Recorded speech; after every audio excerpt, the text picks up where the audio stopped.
PYQs बोलते हो, उनकी और कुछ घटना चक्र के इंपॉर्टेंट पॉइंट्स को हम क्वेश्चन के फॉर्म में डिस्कस करते हुए चलेंगे। इसमें मैक्सिमम जो पार्ट है वो केमिस्ट्री और बायोलॉजी का है और इनसे क्वेश्चंस अक्सर एग्जाम में पूछे जाते हैं।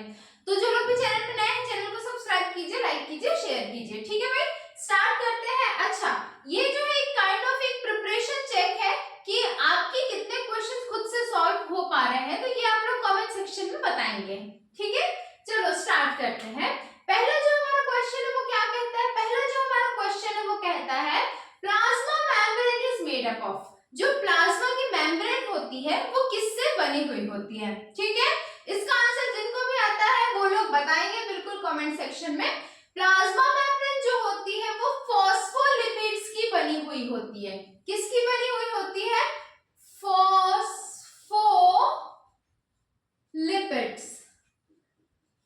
ठीक है, मतलब क्या होगा? फॉस्फोरस होगा प्लस लिपिड्स होंगे। ठीक है, इनसे जो हमारी प्लाज्मा की मेम्ब्रेन है वो बनाई जाती है। ये क्वेश्चन अक्सर एग्जाम में पूछा जाता है। ठीक है, सेकेंड क्वेश्चन हम देखते हैं, थोड़ा सा फास्ट करेंगे, एक काइंड ऑफ रिवीजन और एक टेस्ट टाइप का पार्ट है, बहुत इंपॉर्टेंट क्वेश्चंस है। ठीक, ध्यान रखेंगे सबके सब। Sales do not have regeneration capacity. हमारे शरीर में पाई जाने वाली ऐसी कौन सी सेल्स है, कौन सी कोशिका है which do not have regeneration capacity, मतलब वो वापस अपने आप को एक बार खत्म होने के बाद जनरेट कर पाने में, उगाने में असमर्थ होती है। तो that cell is brain cell. Brain cell, जिसको आप क्या बोलते हो? न्यूरॉन्स बोलते हो। न्यूरॉन्स या इसी को नर्व सेल्स भी बोलते हैं। जो हमारे दिमाग में पाई जाने वाली कोशिका होती है, our brain cells do not have the capacity to regenerate. हमारे जो मस्तिष्क की कोशिकाएं होती हैं वो एक बार खत्म होने के बाद रीजनरेट होने के लिए कैपेबल नहीं होती हैं। ठीक है, ध्यान रखेंगे। चलो, तीसरा जो क्वेश्चन है वो क्या कहता है? Survival for the fittest theory किसने शो की, किसने दी है? भाई हमारा प्रकृति जो है उसने क्या किया है कि रिसोर्सेस को लिमिटेड बनाया और हमारी पॉपुलेशन कंटिन्यूअसली बढ़ रही है।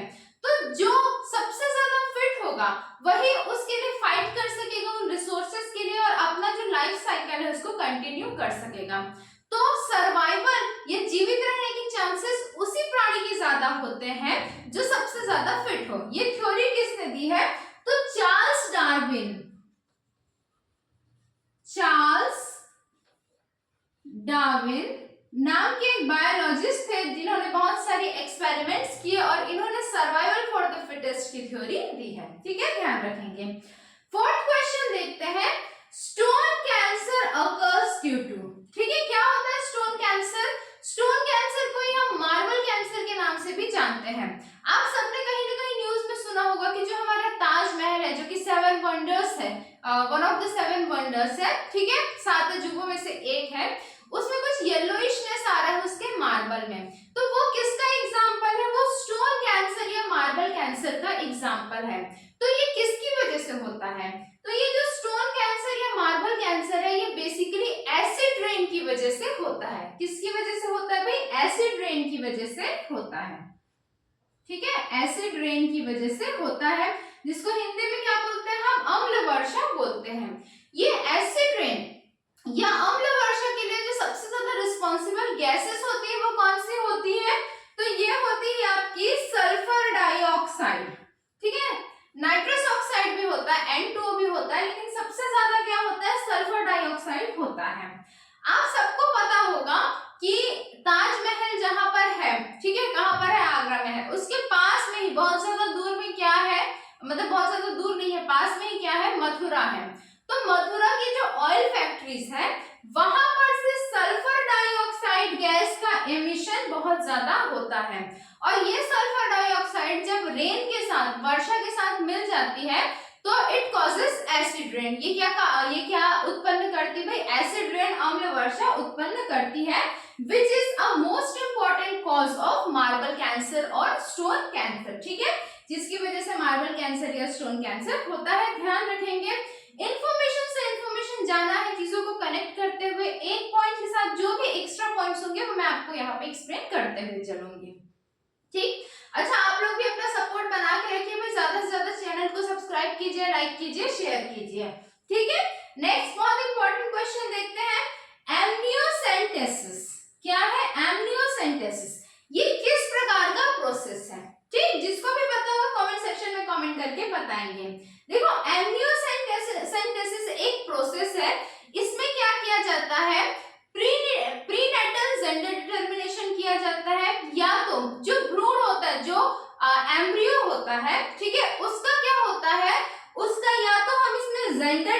डिटरमाइन कर सकते हैं, या कोई भी क्रोमोसोमल डिजीज है जो कि आने वाले बच्चे में हो सकती है, जो पैदा नहीं हुआ है, जो क्या बोलते हैं प्रीनेटल पीरियड में है, उसमें यदि कोई डिजीज है तो उसको आइडेंटिफाई करने के लिए भी एमनियोसेंटेसिस प्रोसेस का प्रयोग किया जाता है। भ्रूण परीक्षण भी इसको बोलते हैं। ठीक है, तो ये किसने होगा, जेंडर या फिर क्रोमोसोमल डिजीज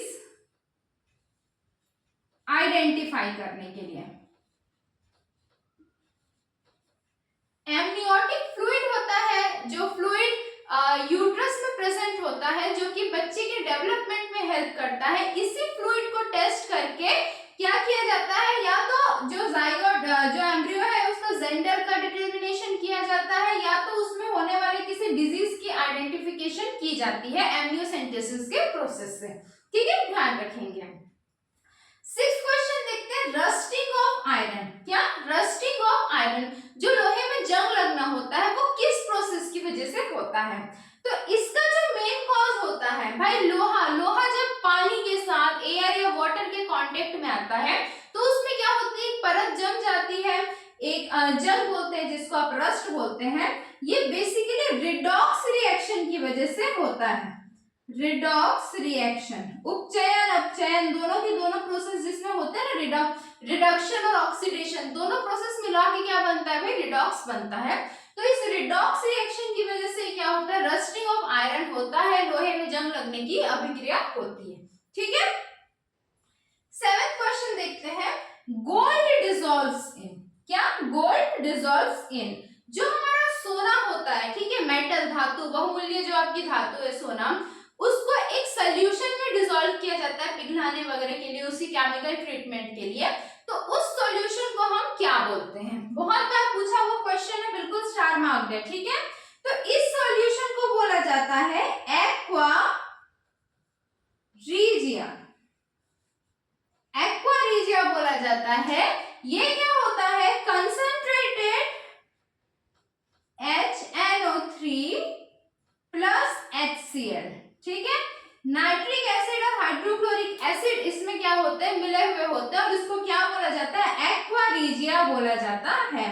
कितने लोगों को ये आंसर पहले से पता था, कमेंट सेक्शन में कमेंट करके बताएंगे। ठीक है, नेक्स्ट क्वेश्चन देखते हैं, 8th नंबर का हमारा क्वेश्चन है, रेड पॉइजन, चूहा मारने की जो दवाइयां होती है उसमें बेसिकली कौन सा केमिकल पाया जाता है? ठीक है, तो रेड पॉइजन जो होता है इसमें बेसिकली जिंक फॉस्फाइड,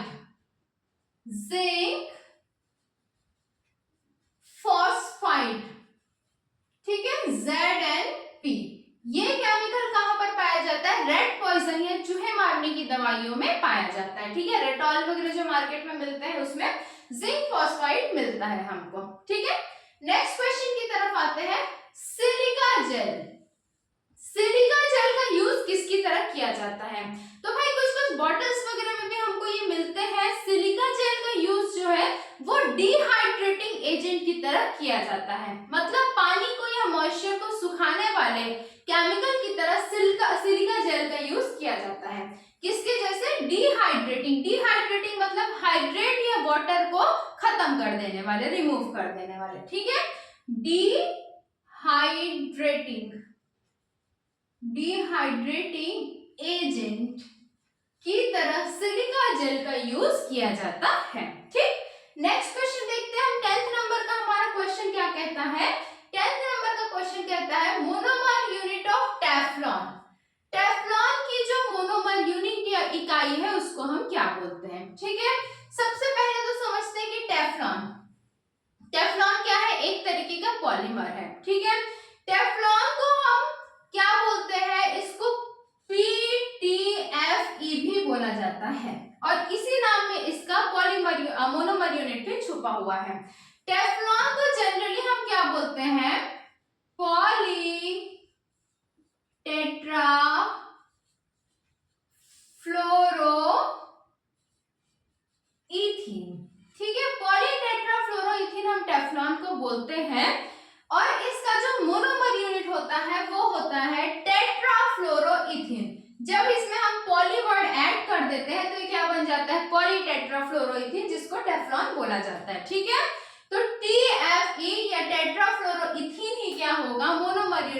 टेफ्लॉन का। ये मैंने पॉलीमर वाले चैप्टर में बहुत अच्छे से एक्सप्लेन किया है, टेफ्लॉन के यूजेस वगैरह भी हमने अच्छे से जाना है। ठीक, नेक्स्ट क्वेश्चन की तरफ स्विच करते हैं। Chemical name of gammexane. Gammexane का केमिकल नेम क्या है? तो बेंजीन हेक्साक्लोराइड। बेंजीन हेक्साक्लोराइड को ही हम गैमेक्सिन के नाम से जानते हैं, जो एक प्रकार का इंसेक्टिसाइड या पेस्टिसाइड आप बोल सकते हो। ठीक है, नेक्स्ट क्वेश्चन की तरफ हम आते हैं। Food poisoning is caused by. ये क्वेश्चन अभी बहुत ज्यादा इंपॉर्टेंट कंसीडर कर सकते हैं अभी जो रिसेंट एग्जाम्स आने वाले हैं उसमें, क्योंकि कई सारे जगह पे हम फूड पॉइजनिंग के केसेस देख रहे हैं। तो फूड पॉइजनिंग जो है बोट्यूलिनम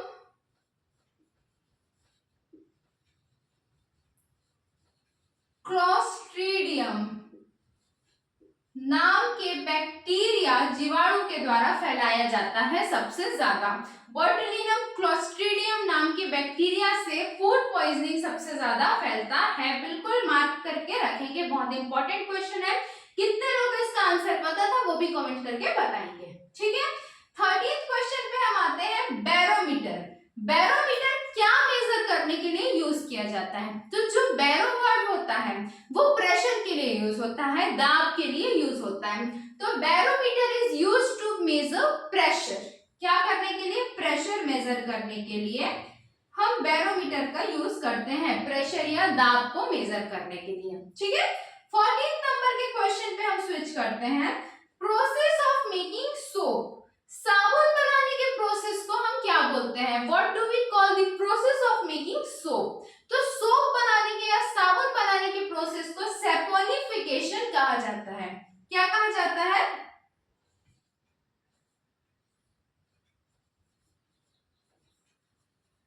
सैपोनिफिकेशन कहा जाता है।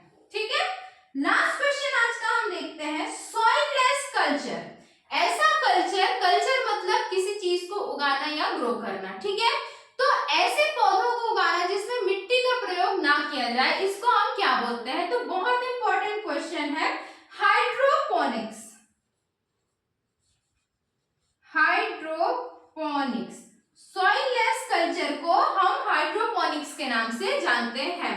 इसका मतलब होता है कि सिर्फ और सिर्फ पानी की सहायता से मिट्टी के बिना पौधों को उगाना। ठीक, तो आज ये 15 क्वेश्चंस की रिवीजन सीरीज थी, जो कि केमिस्ट्री और बायोलॉजी के मिक्स्ड और इंपॉर्टेंट पार्ट्स को हम लेकर आए हैं, और इनसे क्वेश्चंस बहुत सारे एक्सपेक्टेड भी है एग्जाम में।